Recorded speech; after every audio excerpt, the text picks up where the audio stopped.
सोबतच या ठिकाणी अजितदादांना श्रद्धांजली देण्याचाही कार्यक्रम सुरू आहे। त्यांची जयंती आहे, त्यामुळं एकीकडे अजितदादांचं दुःख आहे जाण्याचं, दुसरीकडे आपल्या देवेंद्रजींचा वाढदिवस आहे, त्यामुळं आम्ही दोन्ही पद्धतीने या ठिकाणी मानवतो आहे।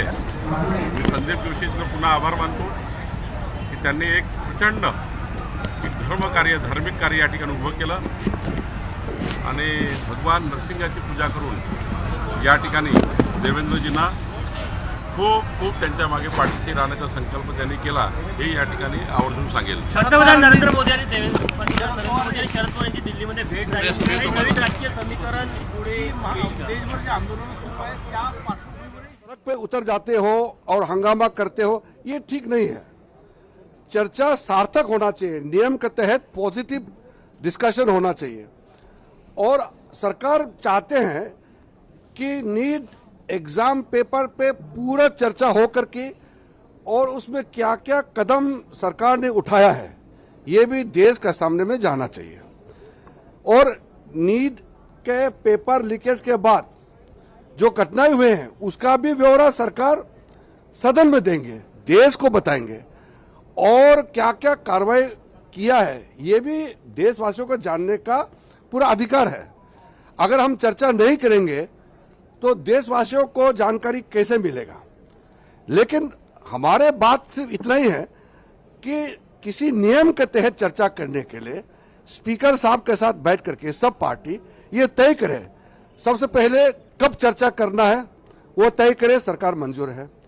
किस नियम के तहत चर्चा करना है सरकार तैयार है, और कितने लंबे चर्चा होना चाहिए, कितने घंटे का चर्चा होना है ये भी सब पार्टी का लीडर स्पीकर के साथ बैठ करके तय करे, सरकार पूरा मंजूर है। जितना लंबा बहस होगा सरकार पूरा अपने बात देश के लोगों को बताने के लिए पहले दिन से कह रहे हैं, और युवाओं का भविष्य के लिए क्या क्या कदम उठाया है और क्या कदम उठाना चाहिए इसका भी बहुत सार्थक बहस होना ही चाहिए।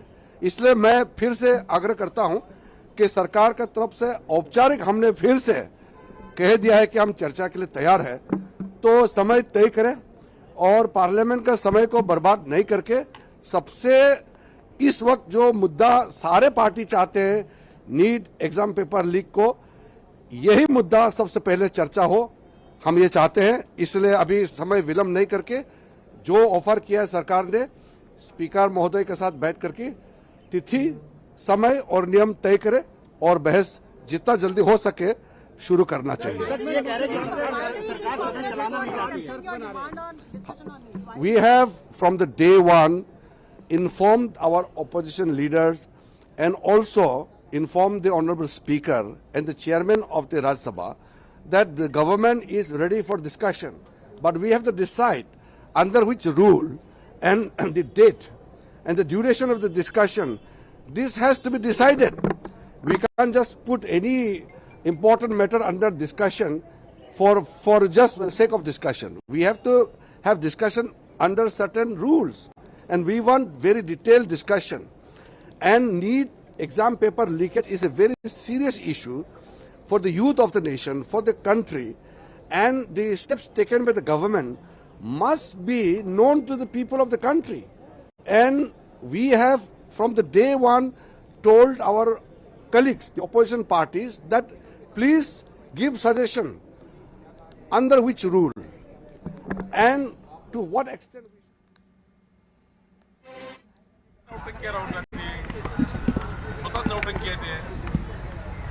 त्यामुळे आता काही स्कोप राहणार नाही कुठल्या विषयाला, आता विद्यार्थ्यांना सोबत घेऊन असे आंदोलन करतायत। राजीनामा वारंवार राजीनाम्याचीच मागणी केली जात आहे, खरं तर कारवाई झाली असं सांगितलं। 28 वेळा पेपर फुटी झाली होती ना काँग्रेसच्या काळामध्ये, 28 वेळा। मी तुम्हाला यादी देतोय, मला सांगा त्याचं उत्तर द्या ना। मला हे मान्यच नाही आहे की बाबा पेपर फुटी झाली पाहिजे, ते होऊ नये, पण राजीनामा मागेपर्यंत ठीक आहे। विद्यार्थ्यांचा मनस्ताप आहे, त्यांनी राजीनामा मागितला, विद्यार्थ्यांनी राजीनामा मागितला, विद्यार्थ्यांनी आंदोलन केले, मान्यता आहे। पण विद्यार्थ्यांच्या आंदोलनाच्या मागे ज्या पद्धतीचं कटकारस्थान चालू आहे, ज्या पद्धतीचं राजकारण घुसलेलं आहे, ज्या पद्धतीचं राजकीय नेते त्या ठिकाणी या आंदोलनामध्ये ज्या पद्धतीनं या आंदोलनाला ते वेगळ्या पद्धतीने नेण्याचा प्रयत्न करताय. परवाच्या आंदोलनात बघितलं असेल 2-2, 4-4 ट्रक दगड त्या आंदोलनामध्ये कशासाठी आले होते, कुणासाठी आले होते, कुणाला मारायला आणले होते. शेवटी दोन्ही भाग याचे तपासले पाहिजे. मला वाटतं विद्यार्थ्याच्या आंदोलनाला काही आमचं म्हणणं नाही, त्यांचा मनस्ताप झाला आहे. पण काँग्रेस किंवा हे जे नौटंकीवाले आहेत यांना काही त्यांना बोलाचा अधिकार नाही, कारण याच्या काळात 28 वेळा पेपरफुटी झाली आहे. सर, हिंदी में जानना चाहेंगे, आम आदमी पार्टी ने प्रधानमंत्री जी पर आरोप लगाया है कि बीजेपी का आंदोलन कमजोर करने के लिए राहुल गांधी को अपने आवास के बाहर बैठाया. आज माननीय मुख्यमंत्री देवेंद्र फडणवीस जी का जन्मदिन है.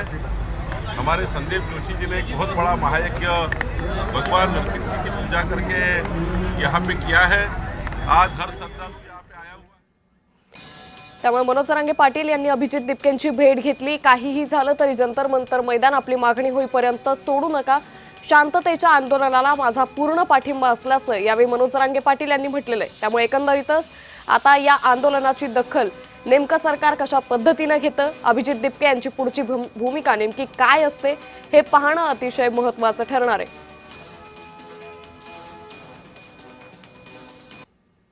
यासह थांबूयात एका छोट्याशा विश्रांतीसाठी. पाहत रहा जय महाराष्ट्र.